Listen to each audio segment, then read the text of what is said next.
And three, two, one. Bienvenidos. Welcome to episode 148 of the Narcissistic Music Disorder.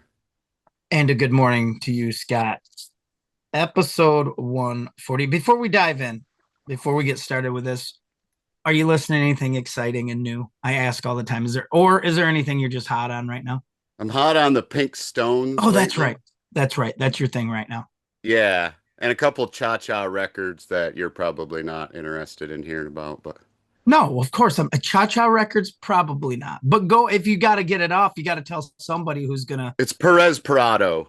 Oh yeah, PP is what I. That's Yeah. what we in the business and the Yeah, no yeah, yeah. Prez is a press. great record and Havana 3 a.m. Those two records are.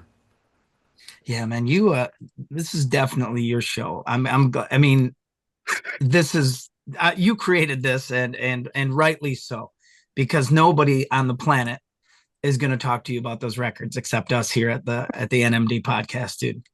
That and the worst part is somebody in the circle will be like, "Oh, I have those." That's when you know That's the best, you're yeah. reaching the demographic. So, give us some setup. Tell us what's happening today, dude. Today we have from Barrel Bones, the drummer from the Tipsy Roosters, El Hombre El Que Llamamos Chico, or my friend Greg Liceraga. What's up, buddy? Good morning, fellas. Good morning. Okay. So we've talked, as a matter of fact, in the history of our show, we have certainly spoken at length about Barrel Bones. We also, I believe, we played. What was the song we played? We debuted like a single on the Trouble. show. Trouble. Yeah.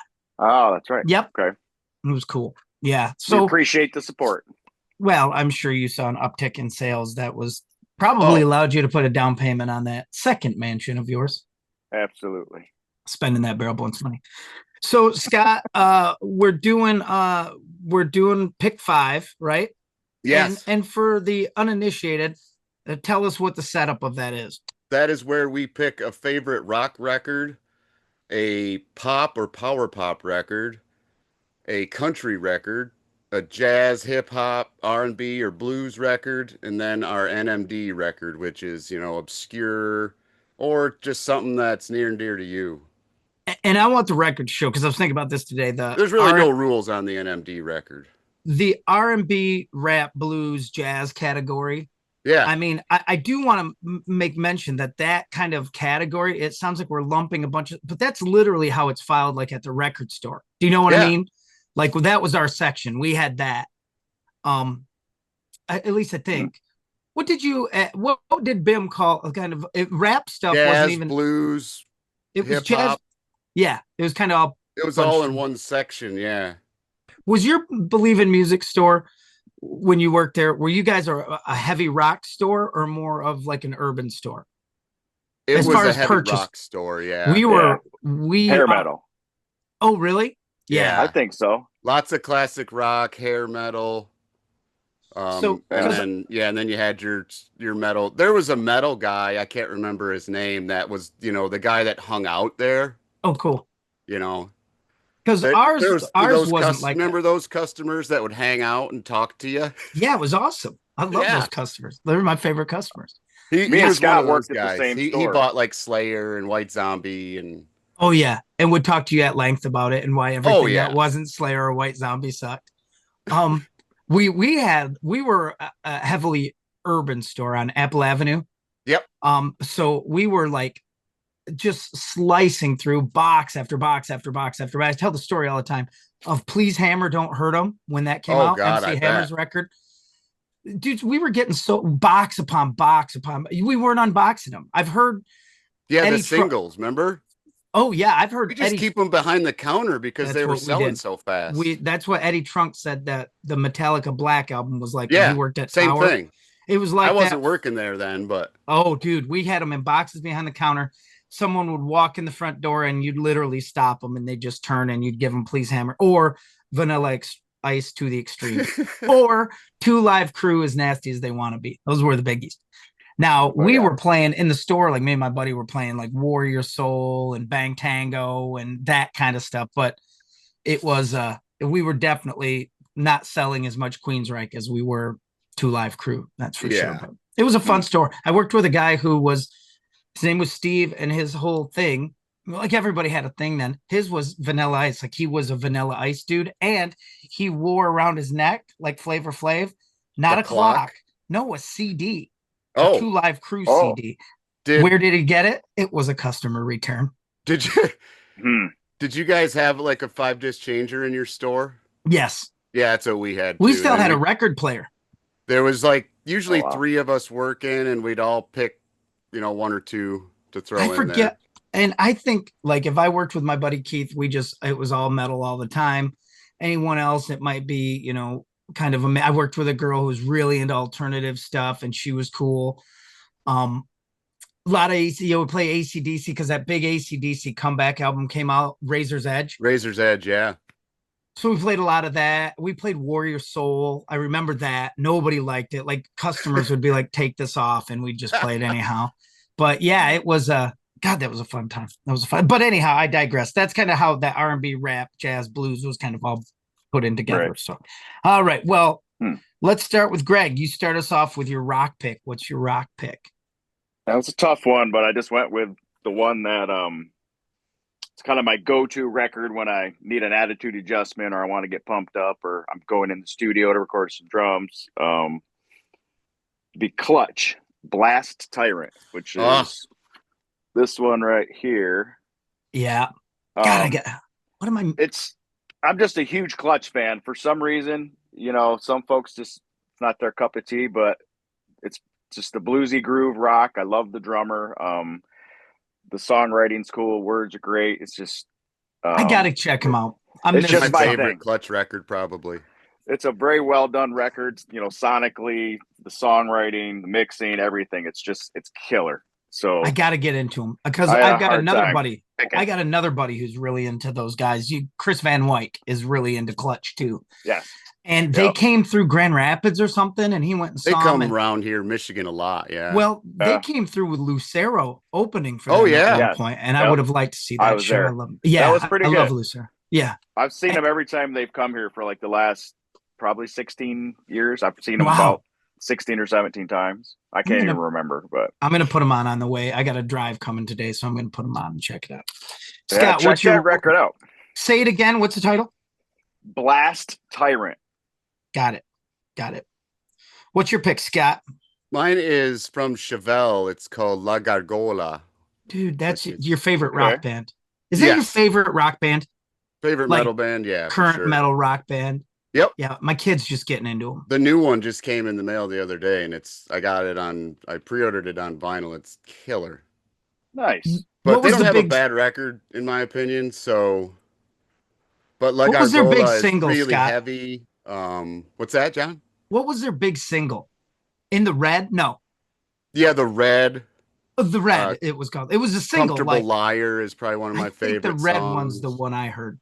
Yeah, that album, the second record, Wonder What's Next, I think it's called, is probably one of their bigger ones. And then Jars and those type of songs from the Sci-Fi Crimes record. Okay. But yeah, La Gargola is super heavy, and they're just normally a 3-piece. But oh wow, we saw them.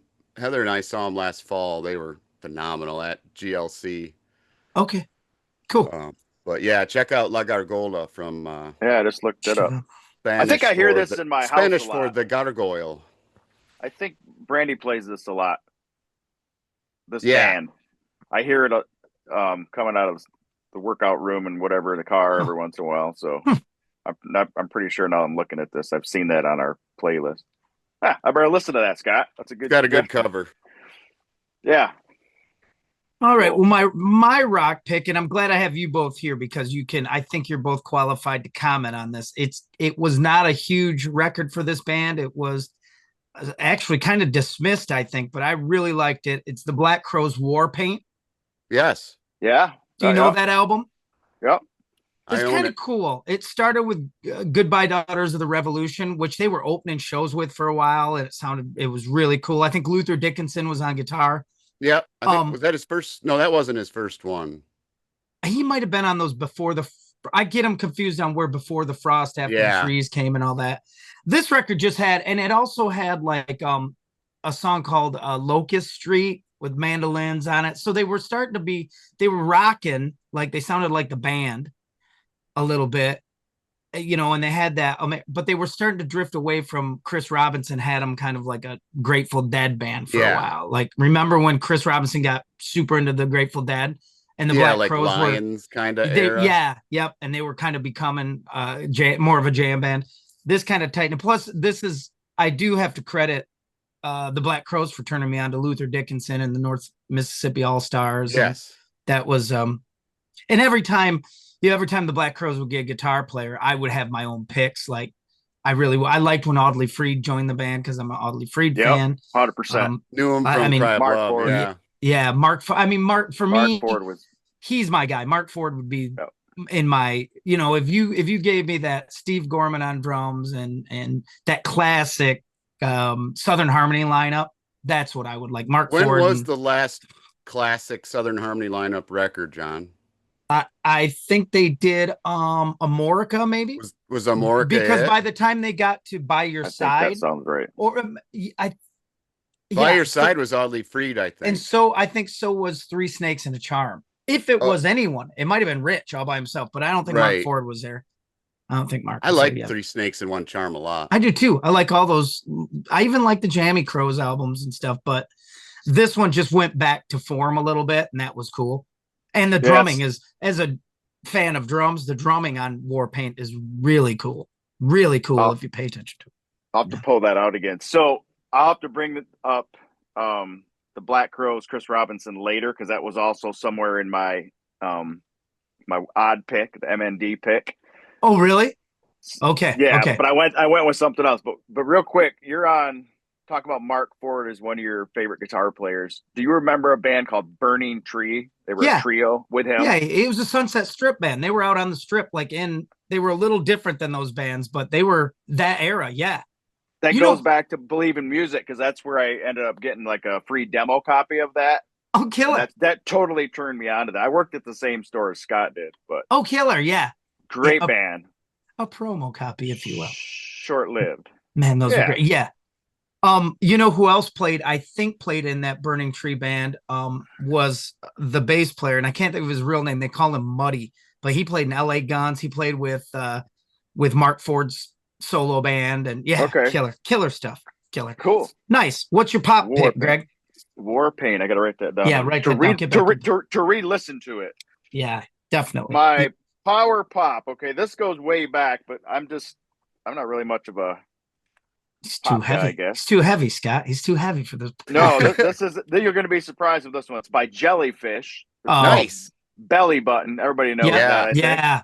Same era of Believe Music where I got a free cassette tape. So, I just can't get away from that record as far as being a really just a choice pop record. Really vocally, mixing. So beatly. Yeah.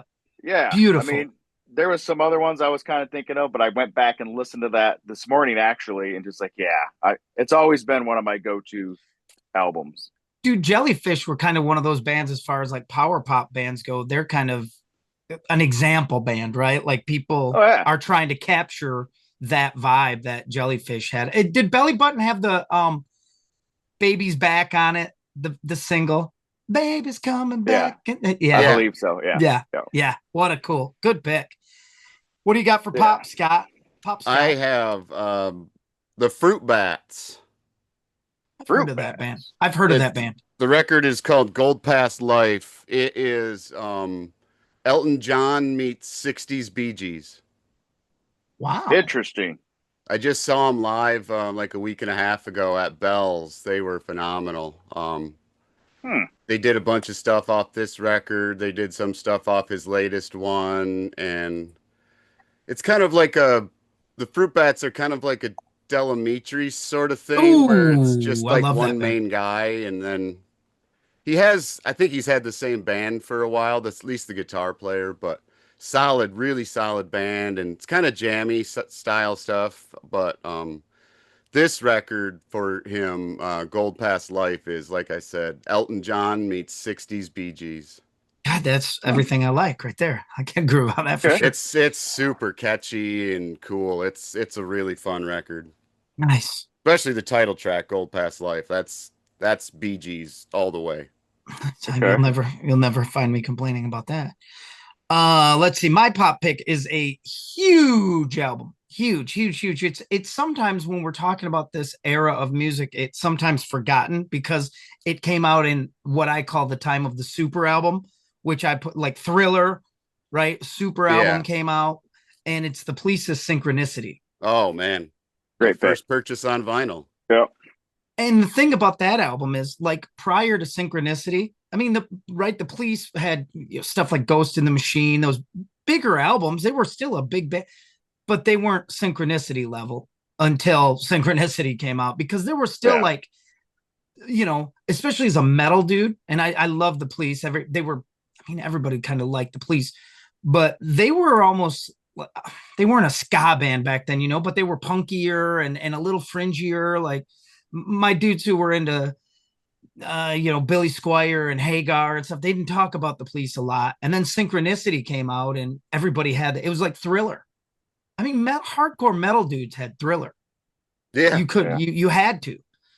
And Yeah, especially if you had MTV, I was gonna say that it was in your face all the time because of MTV for sure. So were the Police with Synchronicity Absolutely. to that kill. That's And a great record. It's a great record. And I'm talking to my son obviously about musicians and turning him on to new stuff. Stuart Copeland is just, nobody plays like that. Nobody plays like him. And that whole band dynamic and the way, even just how the guitars work and how that's three people. It just, and the early stuff was still kick ass too, So Lonely and all that kind of early stuff. But yeah, Synchronicity was the big one. And I got to admit that Synchronicity 2, the song, just rocks the shit out of me. It's such a good song, man. Every time. It's such a good song, That's man. a driving down the highway yes. up kind of song. Yes, that's a great jam. It's a humiliating kick in the crop. Exactly. Funny line. Back like lemmings into shiny metal boxes. So what's your country pick, Greg? So Greg is not a huge country fan, but I just, for no particular reason, I don't know, never really leaned towards it. But I would go, and I had a hard time picking. I had a hard time picking this because I didn't really have an actual album. But Jerry Reed, the Essential Jerry Reed. Oh yeah, dude. Collection. John every time, dude. Yeah, you're gonna win. Is my favorite just because it's got all kinds of different hits on it, and I have a couple on LP, but they're all tattered, so I just always go back to the Essential because it's just got it. He's one of my favorite artists ever. He's sure. A genius, dude. Because of his funny lyrics and some of his stuff, it gets overlooked how great of a guitar player he is. What a great storyteller he is. I mean, he can weave a tale, man. Yeah, for sure. And I was just talking the other night, we're playing on Tuesday, and I was joking around talking to the crowd saying that that was my hero. Like in first and second grade, Snowman, that's who I wanted to be. Right, yeah. And it had nothing to do with guitar play. I want to drive a semi. Right. That was my thing. Exactly. But I joke, but this is true. And my best friend will tell you this. He's still my best friend. I dressed exactly like Jerry Reed, Snowman Jerry Reed, to go to school. So I had the vest, a pearl snap shirt, like little flared pants and cowboy boots. I wore them that was my look, different shirt, but every day. It's like, how come no one wanted to hang out with me? Have a bolo tie? No, I wish. No, but I did. Trucker hat, the whole bit. I look just like Jerry Reed. It's like, no wonder nobody wanted to fucking play with you, you weirdo. Right. Nobody wants. Yeah, good pick. Yeah. Plus you can't go wrong with any Jerry Reed for sure. Good stuff. John would go out for recess and talk on his CB to truckers and not play with the other kids. No, me and my buddy would pretend we were semis and run around the playground pretending we were semi guys. Yeah. Shut up, Scott. Does that Essential Jerry Reed, does that have Tupelo, Mississippi Flash on it? That's become my favorite. I don't think it does. Yeah, that's a great one. Oh, it's I don't have it right in front of me, but what's the Elvis tune? What's the Jerry Reed Elvis story? Is it Guitar Man? Yes. I think it's Guitar Man. he went and it was going to have Elvis was going to record Guitar Man, and Jerry Reed was in the studio, and no one could play the guitar right. So they had Jerry Reed do it. And he, like Tom Parker, Colonel Tom Parker was, and I'm kind of getting this wrong, but was like, okay, thanks, for doing that. Here's your $250 or whatever. And Jerry Reed's like, no, I want credit on it, and I want points on the sales. And he got him he's like one of the only people in history to ever stonewall Tom Parker Colonel and Parker. win. He won, and he goes, without me, you couldn't have even done the song. It's my song, and you couldn't have done it. No one could have played it.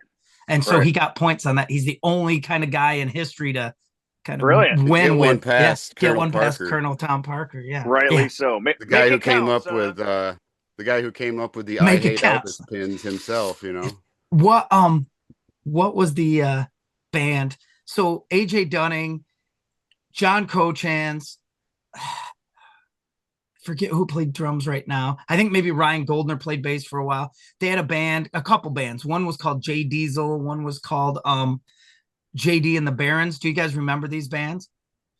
They had these like alt country. John Cochans had a alt country band. We played with them all the time back, in the before times. AJ Dunning played guitar for them. Cool. And they did Jerry Reed. They did Amos Moses. Oh, yeah. Oh, that's a great song. It was kick-ass. How do you not love that song? And with AJ Dunning playing it, it was really fucking cool. Yeah. Man. Really awesome. cool. Cross Canadian Ragweed does Amos Moses. Really I love that song. That's a classic. What's your country pick, Scott? It is called The Essential Sun Records. Oh, wow. Nice. I think I see Roy Orbison on there. It's got, Blue Suede Shoes, Carl Perkins, Roy Orbison, Jerry Lewis, Charlie Rich, Johnny Cash, Dixie Cups, Jeannie Riley, Patty Page, Dave Dudley. It's wow, man. Cool. It's awesome. And what's the record is like it looks like marble, like gray and black marble. It's pretty sweet. What's your favorite song on it? Probably the Dave Dudley 6 Days on the Road. That's a classic, man. That's a classic. I'll play that sucker today. I love that song. So now, Scott, I didn't contribute to the opening of the show asking what you're into because I've been sitting on this and I don't know what happened. I don't know how it happened. I know my gateway song, but my country pick is Sturgill Simpson's Meta-Modern Sounds in Country Music. Isn't that a fantastic record? I slept on him, dude. And I know why. Somebody whose opinion I really don't respect and whose genre I'm not into and whose shtick I'm not into said they liked Sturgill Simpson. And I'm like, well, I'm never listening to that fucking guy. I do that. I mean, that's an NMD thing too, right? If this person has a history of questionable taste or approach to music, I'm like, God, if I listen, will I become this dude?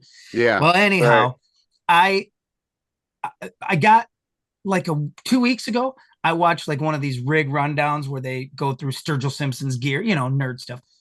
And then I'm like, I better check this guy out right before I fell asleep, as a matter of fact. So the song I found him playing in a brewery, he was playing. You Can Have the Crown. You Can Have the Crown. And I'm Does like, he sound like Waylon on that? He sounds like Waylon on everything, dude. But I mean, he on that one particularly, of course, just like Waylon comes out in that phase guitars on everything. So, yeah, it's a killer video at that brewery. I love that. Killer, man. It's what I want. That's a killer band.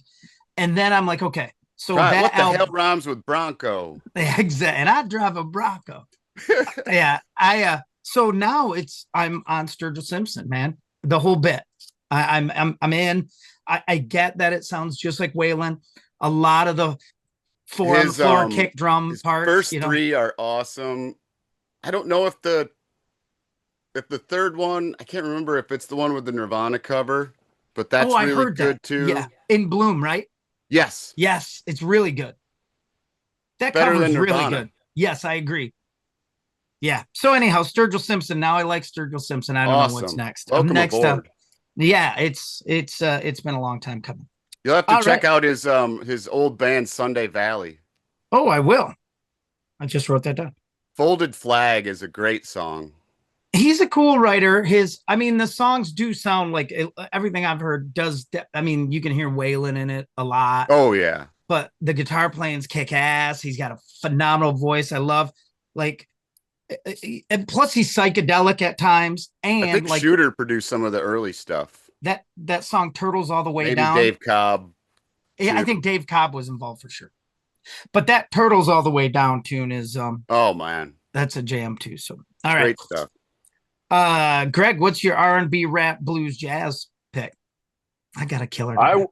I went with the combination of R&B, jazz, blues with this band. I guess that's how you kind of get them in there. The Allman Brothers, the Fillmore concerts from Fillmore East, that double album. Yeah. That is by far one of my. It's probably my top one album actually that I play all the time. You know, when I hitting the road, driving in the car, or just hanging around Isn't the Mountain house, Jam whatever. one whole side? That is, I think it's like 33 minutes long. Yeah. But I think there's one more on the side of that too. But I'm looking at the track list right now. But yeah, that's cool. I mean, that's definitely been one of my favorite bands since I got started. I don't know, believing music right after that. You know, getting a little more into some different things other than my hair metal phase in high school. That just kicked it off for me. And they're one of my favorite bands ever. You ever see them live? A couple times, yeah. Unfortunately, not as much as I'd like to. But I went from them, jumped over to Government Mule, and I've seen them just about every time they come here now. So. They're cool too. Yeah. Hell yes. I like all the Mule covers too, like the cool covers they do. And oh yeah, so I good mean, live. They've got Government Mule has such a killer version of Sometimes Salvation by the Black Crowes. It's so good, man. Yeah. It's really good. And I've seen, I think I saw the Allman Brothers one time, and it was that album, the big comeback album, Nobody Left to Run With Anymore. Yep. You know the tune I'm talking about? Yep. So 95-ish. Yeah, it's when just after Warren Haynes joined, I think. Yes, it was. And Alan Woody. My story is always that Seven Turns. They brought a kid out. They're like, we're gonna bring Butch's, boy out. Trucks. And I was like in the crowd, like, are you fucking kidding? I spent all this money on a ticket to listen to a 12-year-old kid noodle on a guitar out here on stage. I was like incensed. How dare them? And then they played Whipping Post. Oh boy. And he ripped it up. And that SG looked like he was Angus Young. It looked that big on him. Right. And he just ripped, man. It was. I've had a few jaw-dropping concert moments or music moments. He dropped my jaw standing in the grass at Valdu Lakes. Like, holy. And then, but that Whipping Post, I don't know, man. That thing must have went on for 15, 20 minutes. I think it was long. That's a perfect Link song. That's too. Come on, man. You got another court. All these pop songs. No way. Yeah, exactly. Give me a 15-minute jam any day. That's. I'm actually going to see Government Mule and Tedeschi Trucks Band in like 2 or 3 weeks. You're going to easily get to hear 6 songs. Yeah, exactly. Have you guys heard the Tedeschi Trucks do the whole Layla record? Oh, no. I bet that's cool. It's awesome. Yeah. Really? Yeah, it's really good. I didn't know that was a thing. I think saw Trey Anastasio appears on a song or two also from one of those jam bands. It just dawned on me. I saw them. No, I didn't. Sorry, I saw Susan Tedeschi by herself. She opened for John Mellencamp. All right. So moving on to you, Scott. What's your R&B, rap, blues, jazz pick? Mine is the Atomic Mr. Basie. That's Quinn's got it. From Count Basie. Quin's got it on vinyl. Me too. Yep. His piano on there is so great, but that's a must own if you're a Basie fan. That one and his Quincy Jones record are both. But yeah, Atomic Mr. Basie, I can't stop listening to that record. Yep, that's definitely Quinn's got that record. I think, what did he tell me? Quinn actually told me what he thought the greatest jazz album of all time was, but I think it was an Art Blakey record. He's got an argument. If it's moaning, he's got an argument. It's moaning. It was moaning. He's got an It was, argument. yeah. I mean, to him, I mean, that's his jam. It's up there. All right. So my blues pick, I got this album at working at Bird's Music. It came in from Fender of all things as a promo Oh. CD from this artist who had a Fender Strat out at the time. It's Jimmy Vaughn's Out There record. Okay. You know, Yeah. he's my favorite Vaughn. What was Jimmy- Bird's music like, John? I've never been in that. Guitars and amps, And So- CDs? no, Oh, no, but guitars they and just amps. sent the store that. So in the 90s, like 1990, there was the push for Fender. They would start to do these signature guitars, a Clapton signature guitar. Oh, yeah. They had Jimmy Vaughn had a signature model. Robert Cray had a signature model. Let me think. And Stevie Ray had a signature model. So there's a famous picture of those four guys holding Strats. And then Fender started this whole push. And that's how we ended up with Jimmy Vaughn stuff, like all this Okay. promo Cool. stuff. But it was guitar. It was we were Birds operated in that rainbow music. We were in that era. Pharaohs. Birds always reminded me of Pharaohs a little bit. Yeah. But yeah. So, and Jimmy Vaughn, I mean, I've loved Jimmy Vaughn since the Thunderbirds. I actually liked Fabulous Thunderbirds more than I did like Stevie Ray Vaughan and the Double Trouble. Although I've gone back recently and realized that Texas Flood and Couldn't Stand the Weather are pretty formidable records. Oh, hell and, yeah. Yeah. But Jimmy he's funkier than Stevie Ray. He's a little more fluid. Stevie Ray is heavy and digs in deep. Jimmy doesn't really play like that as much. Jimmy's more, I would almost say like Stevie Ray Vaughan is Texas blues. Jimmy Vaughn is Chicago blues. He has a little more of that Chicago feel. And I just love him. I think he's the coolest. And that Out There record is so good and smooth and, it's R&B-ish. So that was my pick, Jimmy Vaughn. I got to check that out. I always liked the Thunderbirds. Oh, me too. What a great band. Great, just solid rock and roll band. Yeah. All right. We're on to Greg, your NMD pick. Oh, we're there already. So this was a tough one. So I'm just going back to like my near and dear, but I wanted to bring up, you said something about the Crows earlier. Yeah. So I had a trouble with New Earth Mud. So Chris Robinson and New Earth Mud. Oh, dude. So it was either, I have them both right here. It better be Under the Wishing Tree. You better hope it's that under It the or wasn't whatever that it's one. called, or Under the Tree and Dream, whatever it was called. So the one I went with, I can't hardly read this. The Magnificent Distance. Yeah. So my CD got trashed, so I had to download it and get a copy from a friend. So I copied that. But that was one of the records I was torn between, that one and the first New Earth Mud record. But I'm just going to scratch all that because that was too confusing to pick one. And I'm going with Bob Marley, Catch a Fire. That was my favorite Marley my wife, record. My wife my loves old that record. school near and dear, because it's just something that happens, pretty much, I guess, weekly. I'm in, listening to Marley at some point. Big Marley fan, grew up Marley fan. That's my favorite record because of you. Oh, perfect. Yeah, my wife is a big Marley fan too. And that's killer. I'm not a huge reggae guy, but that's that's kind of blueprinty, like for sure. That record has got everything, great bass, great drums, the songwriting, the singing, the harmonies. Was Peter Tosh still there? Yes. Yeah. That was 76, I think. 73. Wow. Was it? I think. Okay. Oh, I got it right here. That's amazing. Really. Yeah, 73. But yeah, that one. Look at smoking a big old joint and all the band on the back. Look at that thing, man. Awesome. Yeah, he didn't mess around. Look, right? exactly. Make it count, son. So look at that thing, man. That one.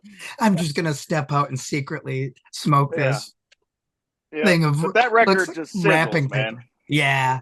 It sizzles. Just so good. It just burns off the the turntable. And a genre that kind of owes him for really 100%. putting reggae on the map and opening the door for all of it.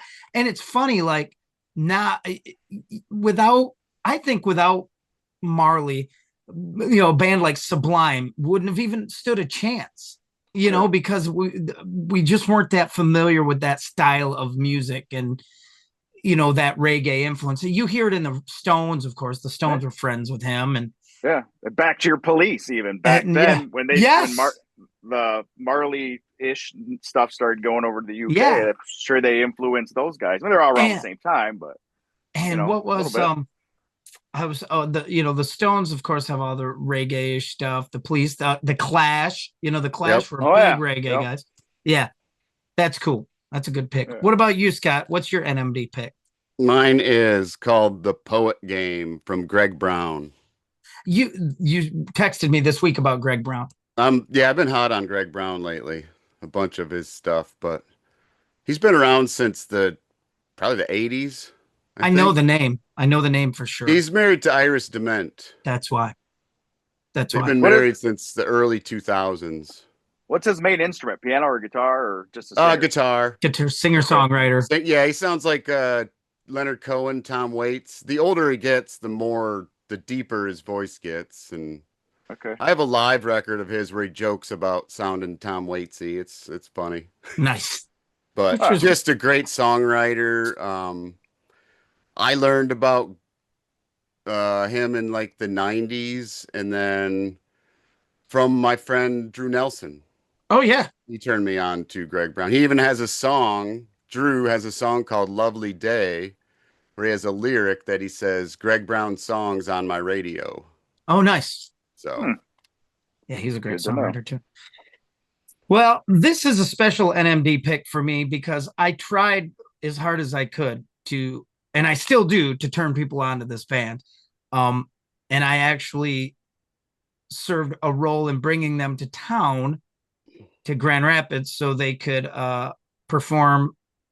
And I'm still jealous about this, with Barrel Bones, six string Oh yeah. drags top of the world record. oh man. Yes, I forgot about those guys. Yeah. If I had to, the album that turned me on was an album called Hi Hat, which is kind of their Yeah. big album, right? That kind of hipped me to them. And I had a friend who was into alt country stuff, got me into six string drag. There's a great article in a issue of No Depression about them. Like, they were the regional act. They had a town and country section that was regional alt country bands. I remember one of the town and country sections one month had 19 Wheels in it. Oh, nice. Yeah, they were like this, regional pick. But six string drag and Kenny Roby, again, I don't know. I sat in that small bar and watched them play, and I just thought they're the coolest band. They sound great live. He's a great singer. He's a great writer. He has the best live stream acoustic things I've ever seen. Yeah, and great. He's not doing a bunch of fancy bullshit. I know, because I sent him a message. I'm like, okay, what's your setup here? Why is the sound so good? And it's just a microphone and this Gibson acoustic, and him. He's got such a good voice. His songwriting, Top of the World, has all sorts of stuff on it The Kingdom of Getting It Wrong is on there. There's a song called Let's Fool Around to the End of the World. That's great. Yeah. And the side note is, when they played with Barrel Bones at Tip Top, we were all there. It was a slim turnout for that. So you may recall, Kenny ended up pretty much playing my request. So I got to sit with one of my favorite bands while they played all the songs I wanted to hear. And there was one they didn't play that I really liked, called Cold Steel Brace. And his next acoustic live stream, he played Cold Steel Brace and said something like, for Taco John, I'm going to play this. So yeah, six string drag, Kenny Roby. I love them. Nice pick. They were, boy, Kenny was great solo. The band was great. Their guitar player's phenomenal. And their bass player who sings harmony for them, Rob Keller. He's one of the greatest harmony singers ever. That old high country harmony, kind of Louvin Brothers-ish, just killer. So yeah, that was my pick. All right. And that brings us to the end of an exciting episode of the Narcissistic Music Disorder.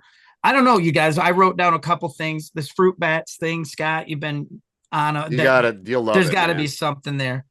And then Greg I've got Brown too. the Blast Tyrant. Is that right, Greg? Blast Tyrant, yeah. That's the Clutch Yep. record. Yep. Okay. Right there. And then Sturgill's old band is Sunday Valley.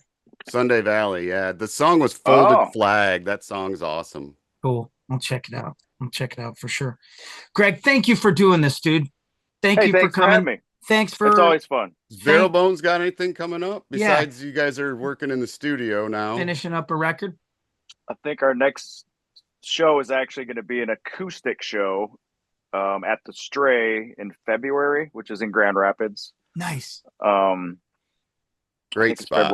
February 7, I think. So that's just something new we did a year ago. We did a whole acoustic set. That was kind of interesting for us to focus more on the songwriting, the singing. I would think it would be awesome. I mean, it was guys. really well received, and we had fun doing it. And it's just nice to mix it up. So that's our next thing while we're finishing this record. So yeah. But no other gigs, Scott, that are actually coming up yet. I mean, you guys will.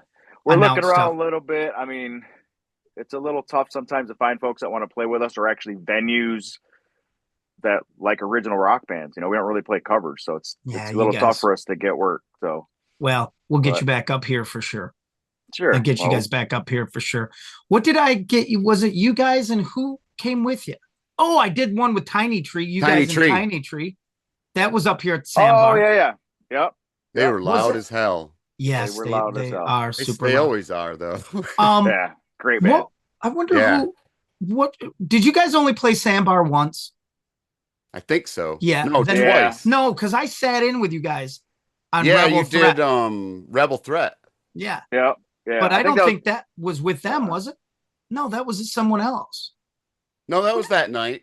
Was it? I don't know, man. I think you're right, Scott. I think it's the only time we ever played up there. Okay. I think it is. Yeah, they played at the outdoor with thing you before.